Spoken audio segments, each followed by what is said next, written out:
as mulheres e homens que me seguem. Eu queria chamar vocês hoje para uma troca de ideias aqui. Eu queria falar sobre um assunto que está sempre criando polêmica, e não tem por que não criar, que é o aborto, né? Agora o Biden já disse que vai voltar a financiar os grupos que fazem militância, ativismo pró-aborto. E vem sempre aquela polêmica, que é um absurdo você tirar a vida de um inocente que não tem como se defender. E vem aquele discurso religioso e moralista em cima. E se você me perguntar, Rangel, você é a favor do aborto? Eu vou dizer, não sou. Eu não sou a favor do aborto, tanto que, na minha vida, eu nunca abortei um filho. Sou pai. E sempre pensei muito se eu queria ser pai ou não. E decidi que não queria ser pai. Quando a minha mulher, na época, engravidou, eu pensei comigo, e agora? Eu sou pai. Mas em momento algum eu cogitei a possibilidade da interrupção dessa gravidez, por mais que eu não estivesse preparado. Por quê? Porque mesmo não tendo planejado e não querendo isso na minha vida, naquele momento, eu tinha a obrigação de assumir o que eu tinha feito. Então, o que eu quero dizer com isso? Eu estou condenando aqui quem aborta? Não é isso que eu quero chamar vocês para conversar. Eu quero dizer que se fala muito das abortistas. Se demoniza muito a mulher na hora do aborto. E vem sempre aquele discurso. A mulher tem direito sobre o próprio corpo. Como o homem também tem direito sobre o próprio corpo. Eu fui obeso, eu pesava 140 quilos. Meu corpo, minhas regras. E eu estou engordando de novo depois da minha bariátrica. Meu corpo, minhas regras. Sou totalmente de acordo com isso. Mas o que eu quero chamar vocês para conversar, e quero trazer para essa reflexão, é que na minha concepção, quem aborta o filho não é a mulher, é o homem. Por que se fala tanto em proibir o aborto, mas em momento algum se fala em responsabilizar o homem que é responsável por esta gravidez, juntamente com a mulher?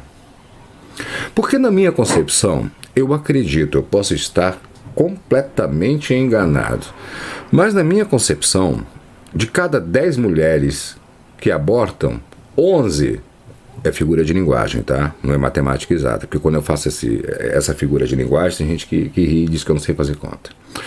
Mas vocês entenderam o que eu quero dizer. De cada 10 mulheres, na minha opinião, 11 não abortariam se o homem chegasse para ela e dissesse, vamos ter esse filho juntos. Então, para mim, o aborto, ele é masculino.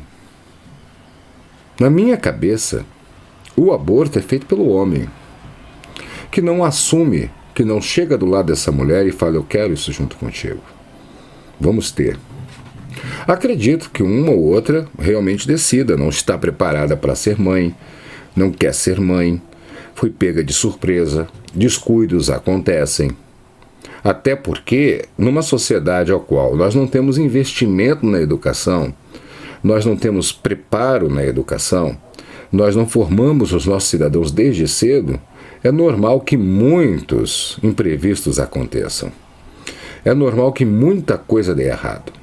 Não adianta hoje no Brasil a gente falar em legalização de aborto, não adianta hoje no Brasil a gente falar em liberação de drogas, não adianta no Brasil a gente falar hoje em redução da maioridade penal, se nós não resolvermos antes coisas mínimas. Primeiro, a educação e a cultura, e antes disso, acabar com o foro privilegiado. Eu acho que a partir do momento que você acabar com o foro privilegiado, os bons entendedores entenderão, mas a partir do momento que o político safado, corrupto, for punido como cidadão comum, você não vai mais se preocupar com menoridade penal, você não vai mais se preocupar com falta de educação, você não vai mais se preocupar com criminalidade, porque esses caras vão trabalhar sem roubar e fazer a legislação e as mudanças que precisam ser feitas. Mas enquanto esta cor já é brindada por um foro privilegiado e pelo próprio dinheiro que eles desviam, as questões principais do país não são feitas. E sempre quem acaba sendo demonizado e perseguido é quem paga as contas, que somos nós, os cidadãos. Então eu não estou aqui para criticar, condenar, questionar quem já tenha feito o aborto na sua vida. Eu sei as dificuldades e o preço que eu paguei por escolher amar e ser pai. Inclusive meu filho vai fazer agora 16 anos de idade. Mas é o que eu sempre falo. Eles são tão a favor da vida, tão a favor da vida, mas as crianças que nascem e não têm pai nem mãe, estão nas ruas jogadas, eles não estão nem aí. Eles são contra a adoção de crianças por casais homoafetivos. Mas eles também não vão criar essas crianças. Por que eu não posso te condenar caso você tenha feito um aborto? Por que eu não vou chegar para você e vou dizer, não aborte porque eu vou ter esse filho contigo? Eu não posso chegar para você e dizer, não aborta não, dá a criança que eu crio. Porque se eu puder dizer isso, eu vou dizer, não, não aborta, dá esse filho para mim. Então eu gostaria que toda pessoa que posa de moralista, de dona da proteção da vida humana, adotasse as crianças as quais não puderam ter família. Porque não adianta você deixar o inocente vir ao mundo para esse inocente perder covardemente a sua inocência numa sociedade corroída, podre e hipócrita. E você lá na frente se tornar vítima deste ex-inocente. Porque o bandido bom não é o bandido morto. O bandido bom é o bandido que não se cria. Não é o bandido recuperado. Porque eu não acredito 100% em recuperação. Eu acredito sim no bandido que a sociedade não deixa criar. E esse bandido você consegue minimizar com muitas questões. Porque quando o cara tem que não prestar, ele pode ser filho de um militar, ter um exemplo moral ímpar, cristão, conservador, que ele vai fazer rachadinha com seus assessores quando ele for eleito deputado, senador e etc. Se é que me entendem. Então essa é a minha posição. Parem de culpar as mulheres e cobrarem as mulheres pelo aborto. Pergunta quem foi que fez o filho. Porque ninguém fala do homem que abortou o filho antes da mulher. Ninguém cobra esse homem antes da mulher. Essa cobrança não tem. Ah, mas ele não estava preparado para ser pai. Ela menos ainda para ser mãe. Mas ninguém fala isso.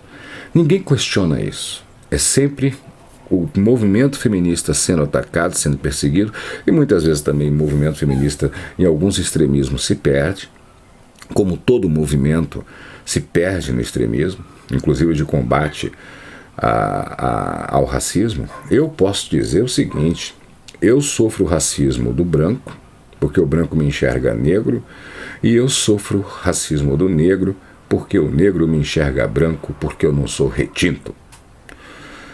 Aí é uma coisa muito complicada o que a gente vive nesta diferença que todos nós temos em todos os sentidos, em sexo, em pensamento, em religião, em raça, em idade, e ao mesmo tempo a palavra principal que deveria mover tudo, que se chama respeito, não tem. Respeito os qual os meus cães não estão tendo agora, eles estão latindo, porque eu sou cachorreiro, tenho 5 cães, enquanto eu estou falando com vocês.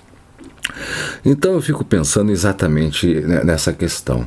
Eu vejo tanto falar a igreja é contra o aborto, mas a igreja é a favor da adoção? A igreja é a favor da educação? Ou algumas igrejas continuam ainda contra os métodos anticonceptivos? Que ainda tem isso também. A mesma religião que condena uma gravidez indesejada que quer ser interrompida é aquela mesma religião que proíbe uma anticoncepcional e um preservativo. Então, eu não consigo aceitar e fazer vista grossa para esse tipo de situação. Eu acho que esse debate ele tem que ser muito mais aprofundado do que qualquer um, principalmente aqui na internet, a gente vê muitos canais do cara que não é pai, o cara que nunca fez um filho ou se fez disse que não teve, querer criticar, condenar quem não pode dar andamento à gestação de uma criança. E por que é importante, mesmo você não sendo a favor do aborto, no meu caso eu não sou a favor na minha vida, mas eu não posso mandar na vida dos outros, porque eu não sustento a família dos outros, por mais que eu pague impostos. Por que eu não posso mandar na vida das pessoas? Por que eu tenho que pensar que realmente esta pauta vai ter que chegar um dia que ele vai ter que ser liberado no Brasil? Porque antes você tenha o sistema de saúde apto a fazer isso, e a mulher tendo esta liberdade, ela chegue na hora, desista e possa refazer a sua vida e ter essa criança, ter essa escolha com tranquilidade, do que de forma clandestina, escondido, ela acabar parando na mão de um açougueiro, carniceiro, e saindo muito mais caro em todos os sentidos, físico, espiritual e materialmente, para todos nós. Então eu acho que a gente tem que parar, abrir um pouquinho a cabeça. Mesmo que... Não, mas você está falando em tirar a vida de um inocente. Não estou falando em tirar a vida de um inocente. Não é isso que eu estou dizendo. O que eu estou te questionando, o que adianta você plantar uma semente inocente se você não vai atrás do agricultor que plantou esta semente neste solo?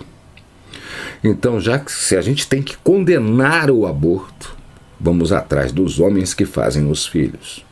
E se a gente não vai atrás dos homens que fazem os filhos, deixa essa escolha na mulher muitas vezes sozinha, rejeitada pela família, sem estrutura psicológica, financeira ou educacional e muito menos social, deixa ela fazer então o que é melhor para que a vida dela siga adiante.